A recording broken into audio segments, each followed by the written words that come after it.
Machiavelli warned, men are so simple and so subject to present necessities that he who deceives will always find someone who will let himself be deceived. The clever don't control through fear, they control through confusion. When the mind can't make sense of the world, it stops thinking. It just obeys the loudest voice in the room. That's how power hides, not in truth, but in complexity. Why do people follow leaders who contradict themselves? Why do smart minds, logical, educated, self-aware, suddenly start defending what they once questioned? Because confusion is a weapon. Not loud, not violent, but persistent. It doesn't destroy the mind, it overloads it. And when your brain gets tired of trying to make sense of chaos, it gives up, not with a scream, but with a whisper. Fine. Whatever. Just tell me what to do. That's how control works now. Not through orders, through overload. Machiavelli understood it before it had a name. Break their clarity, and you own their mind. Most people think manipulation is loud, obvious, a lie you can point at. But the most dangerous manipulation is subtle. It creates mental tension so strong, you'll rewrite reality just to get rid of it. It starts with two opposing truths placed side by side. Both sound real, but they can't exist together. Like this: he says he stands for peace, but then he ordered drone strikes that killed civilians. Now the mind starts twisting itself into knots. But maybe those strikes were necessary. Maybe peace means long-term strategy. You don't question the contradiction, you question yourself. That's cognitive dissonance.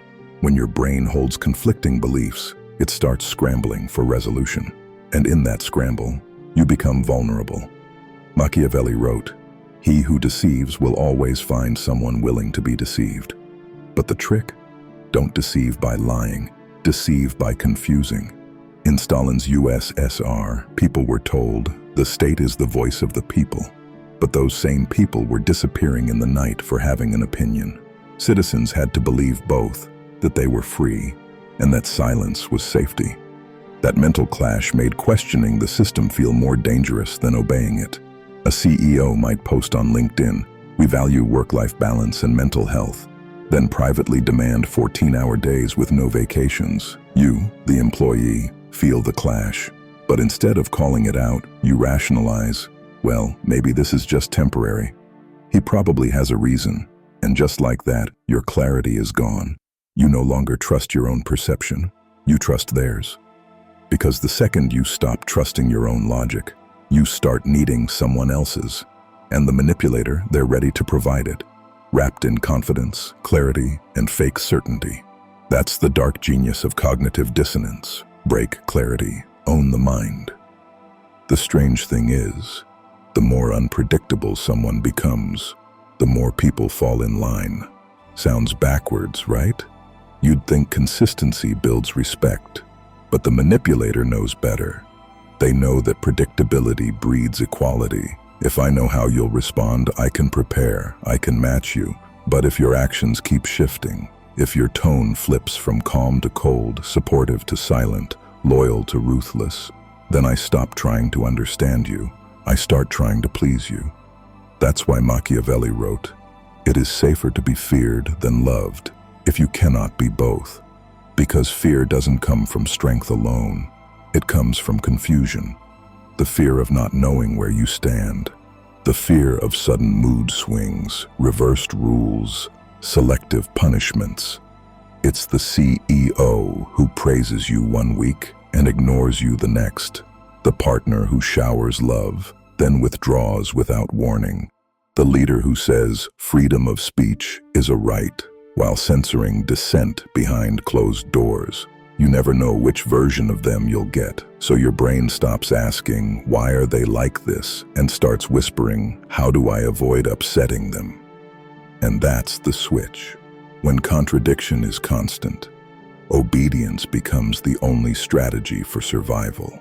Not because they demand it, but because you need certainty. And they're the only one who seems to have it, even if it's an illusion. The mind doesn't need the truth to survive. It needs something to hold on to, and when confusion floods in, logic shuts down, because uncertainty is terrifying. That's when people start looking, not for answers, but for anchors, not for reality, but for relief. They don't care if it's right. They just want something that feels solid in the storm. That's how the most dangerous leaders rise, not with better facts, but with louder certainty. They speak with conviction while everyone else hesitates. They offer black and white answers in a world full of gray. And people, smart, capable people, start repeating what they hear. Not because they believe it, but because they're too tired to question it anymore. You saw it in every empire that collapsed into dictatorship. When the truth became too fragmented, people turned to whoever said, "Only I can fix this." Whether it was Napoleon after the chaos of the French Revolution, or modern influencers telling you, "Don't think, just follow." Because here's the Machiavellian truth. People don't worship truth. They worship confidence when the world feels unstable. And confusion is the storm that makes false authority look like shelter. A lie wrapped in truth. That's the deadliest kind. Because pure lies, you can smell them, you push back, you investigate. But the half-true lie, you pause, you hesitate, you second guess. It's like drinking water with just a drop of poison. You don't taste it, but it still weakens you. This is how the manipulators work. They give you real facts, verified details, and then, just when you're nodding, they slip in the distortion. So subtle, you don't notice your mind bending. Think of how propaganda worked during wartime. They didn't just invent fiction, they showed real images, real suffering, then used those truths to justify massive falsehoods. In today's world, it's someone quoting scientific research without context. It's a headline that's technically true, but completely misleading. It's a friend who says, "I'm just being honest," right before planting a doubt in your mind you didn't ask for. And once your logic fights itself, you stall, you delay action, and in that hesitation, they move ahead. Because the clever don't kill your confidence with blunt force. They break it from the inside, with a truth sharp enough to cut and a lie soft enough to swallow. Here's something most people never realize. Your brain isn't built to handle endless contradiction. Every time something doesn't add up, your mind goes to work, trying to resolve it, explain it, make it make sense. That burns energy, mental energy. And just like muscles, your mind fatigues, fast.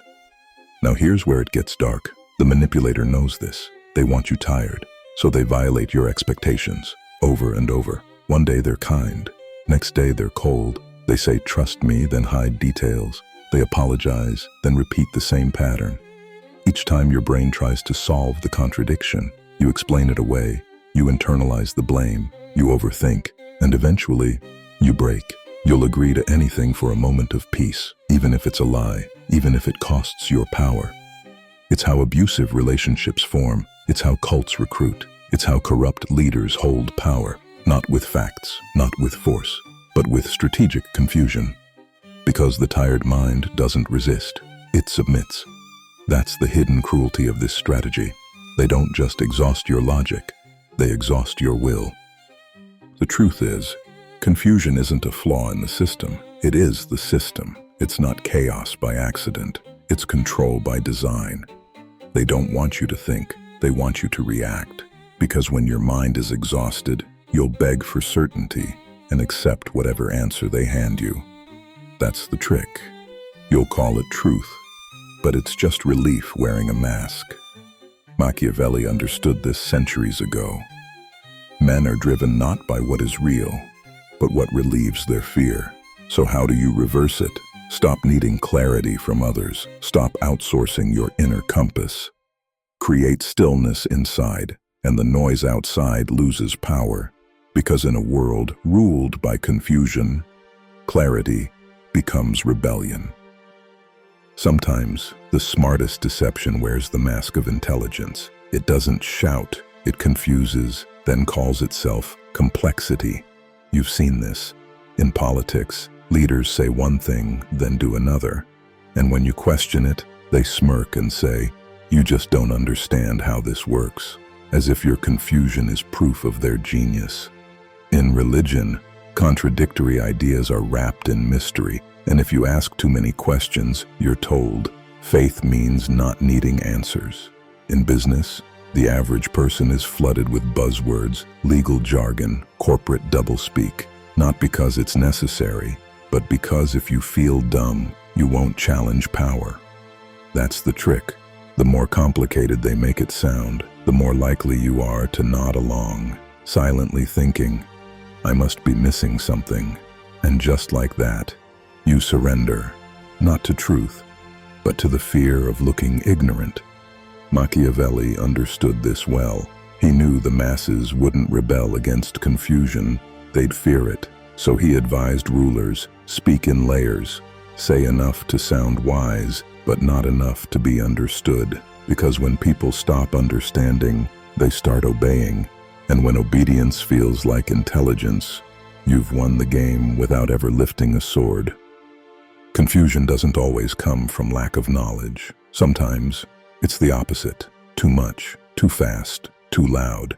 This is the tactic of the modern manipulator. They don't hide the truth. They drown it. Scroll your feed, and it hits you.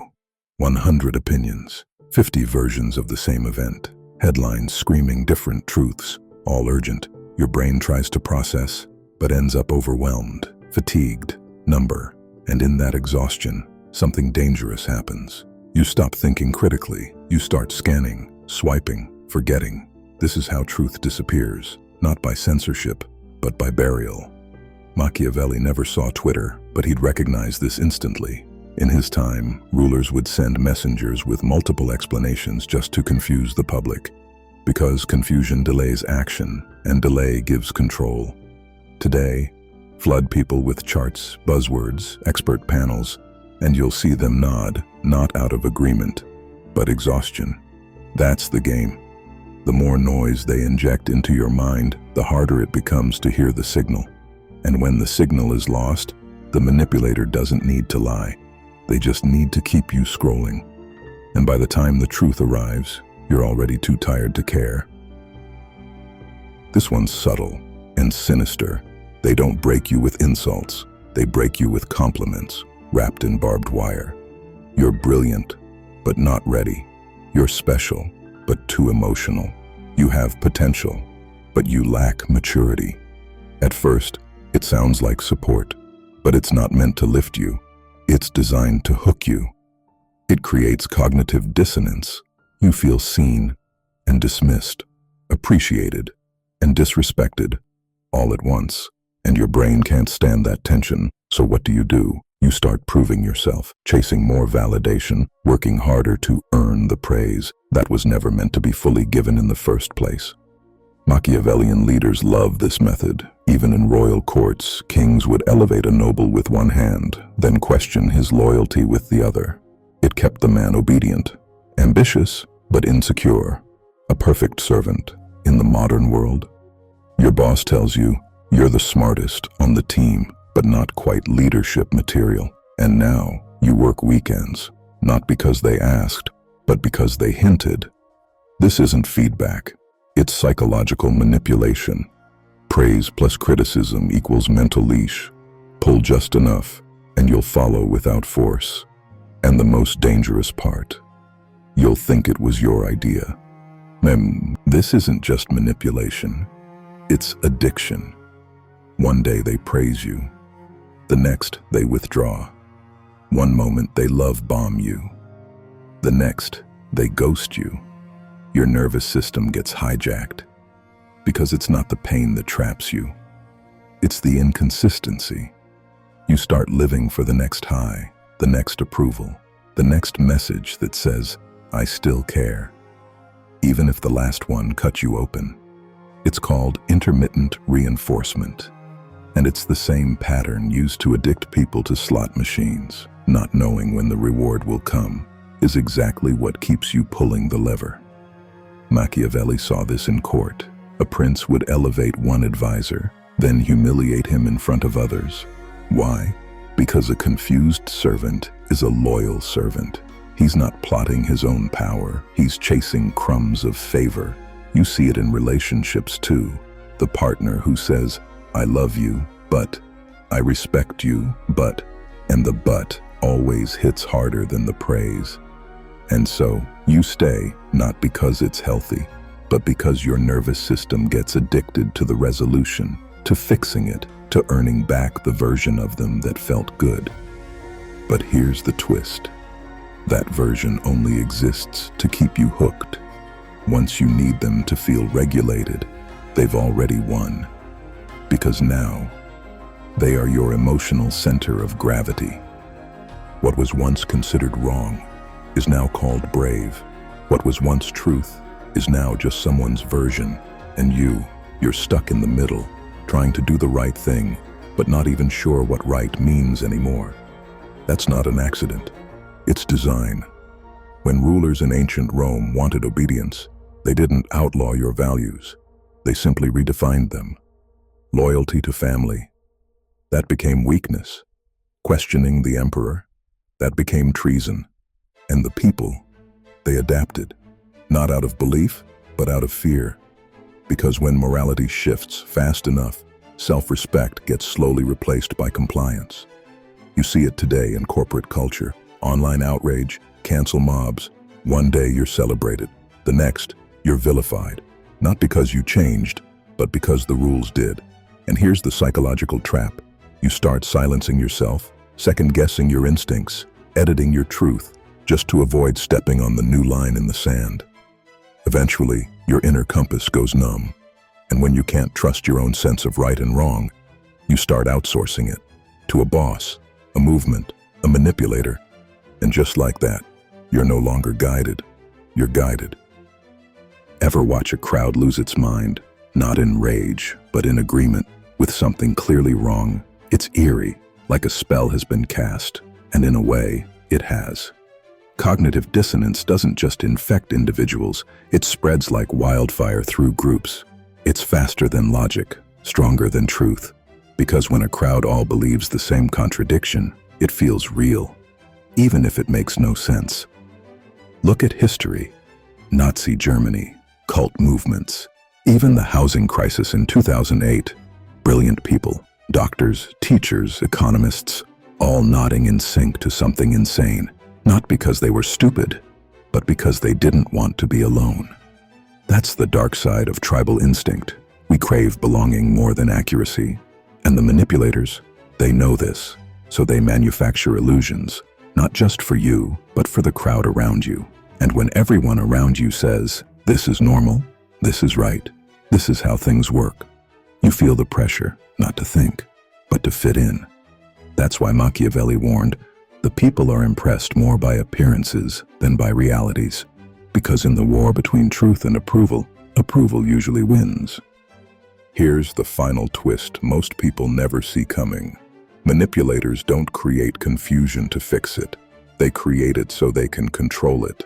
They don't want peace, they want dependency, so the confusion never fully resolves. It stays, lingering, buzzing in the background of your mind like a broken fan. Uncomfortable, but familiar. And over time, you stop hoping for answers. You just want relief. You don't ask, "What's the truth?" You ask, "What do I need to say to make this stop?" That's the final stage. When the chaos no longer alarms you, it comforts you. Because in that mess, at least there's something to hold on to. A leader, a voice, someone who seems to understand what's going on, even if they caused the mess in the first place. And now you're trapped, not in chains, but in patterns, mental loops, addicted to the one who controls the confusion.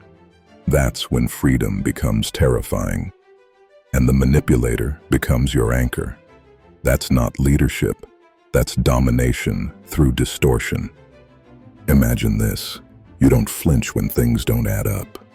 You don't chase explanations. You don't need everything to make sense. You just observe, quiet, still, while the world panics, trying to understand. That's what power looks like, calm in the chaos, because confusion doesn't break the strong. It just reveals who was never trained to think clearly. Machiavelli didn't avoid dissonance, he used it. To distract, to divide, to dominate. And once you see how it works, you stop being controlled by it. You twist perception. You define your own meaning. When the world bends logic, the wise don't bend with it. They redirect it.